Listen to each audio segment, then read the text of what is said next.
Headline: Group roasts DSS for banning lawyers, others from reaching Kanu. Do welcome to the news. The news details. Civil Rights Advocacy Group, Human Rights Writers Association of Nigeria, Uriwa, on Tuesday, lambasted the Department of State Services, DSS, for allegedly denying Nnamdi Kanu, the leader of the indigenous people of Biafra, IPOB, access to his lawyers, contrary to the court orders. Uriwa, in a statement by its national coordinator, Comrade Emmanuel Onwubuke Biko, said the actions of the secret police against the detained Biafra agitator, if verified, represents the highest manifestation of lawlessness and blatant disregard to the judiciary by the DSS. According to media reports, DSS on Monday and last Thursday barred Kanu's lawyers from meeting him in custody. Special counsel for the IPOB leader, Aloy Ejimako, said the secret police prevented them from meeting Kanu, an act Ejimako said was in contravention of the order of Justice Binta Nyako of a federal high court in Abuja that Kanu has access to his lawyers twice a week, Mondays and Thursdays. Ejimako said, "Last Thursday, we were not allowed visitation with Onyedu because, according to DSS, the special squad in charge of visitations went on outside assignments. They asked us to come on Monday. Monday, we were at DSS. They are telling us the same thing. We disagree." Uriwa condemned the alleged lawlessness and high-handedness of the secret police since the abduction of Mazi Nnamdi Kanu from Kenya in June 2021. In the statement, Uriwa stated that the secret police had been flouting the orders of Justice Binta Nyako, and the judge had not deemed it fit to hammer any sanction on the DSS. The statement reads, "The judge had ordered that the DSS give Kanu maximum comfort in custody, including change of clothes, access and usage of his Jewish materials, and other items of his faith, as well as freedom to converse with other detainees in DSS custody in Abuja."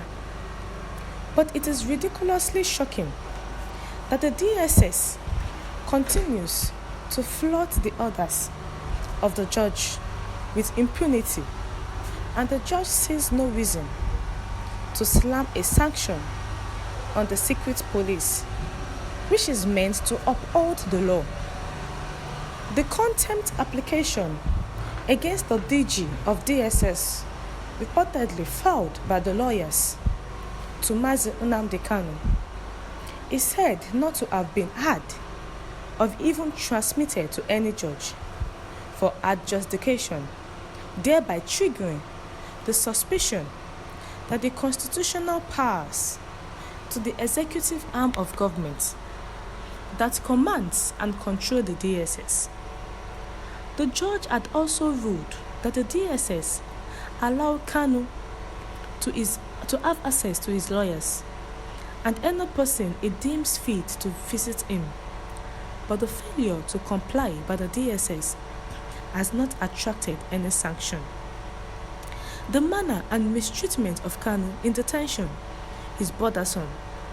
Kanu not being allowed to change his clothes because the DSS said he can't put on Iziagu, a traditional clothes of the Igbo race, an explanation that flies in the face of reason and good conscience and questions the intention of the DSS in this utterly discriminatory policy that offends Section 42, 1 of the 1999 Constitution.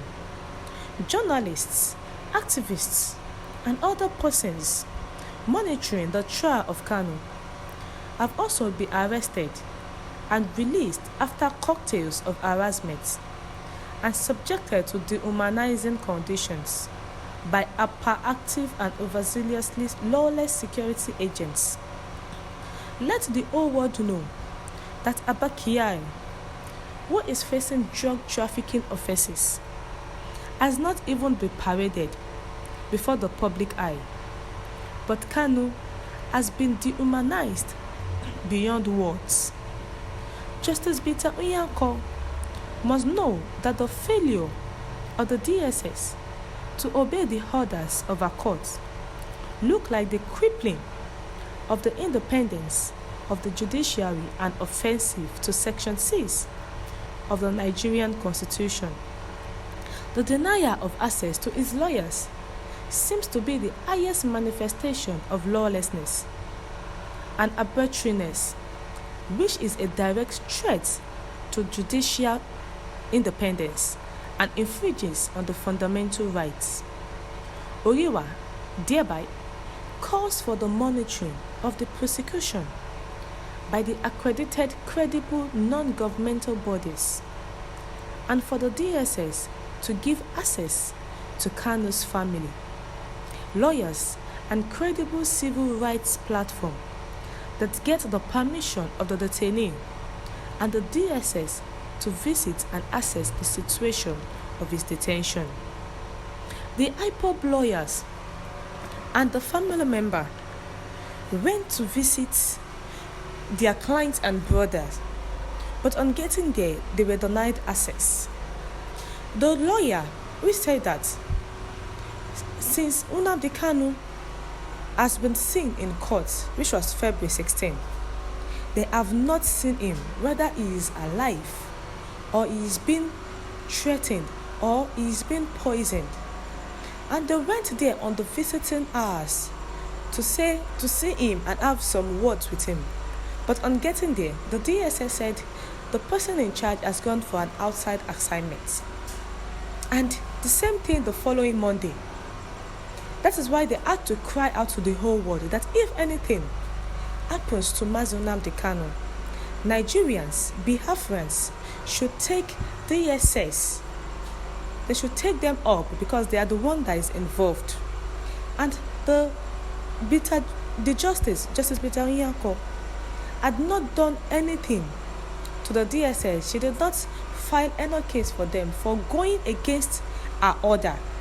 Is the DSS more than the law or order given by the courts? The case of Mazi Nnamdi Kanu is increasing day by day, whereby look at Abba Kyari, who is involved in illicit drug trafficking. He has not been paraded publicly. But Mazi Nnamdi Kanu has been paraded, has been dehumanized. The Uruwa groups and another group has spoken up their mind that they should try and make sure that Mazi Nnamdi Kanu has time for people to visit him. And also, what the court asks the DSS should do, they should do it. Thank you.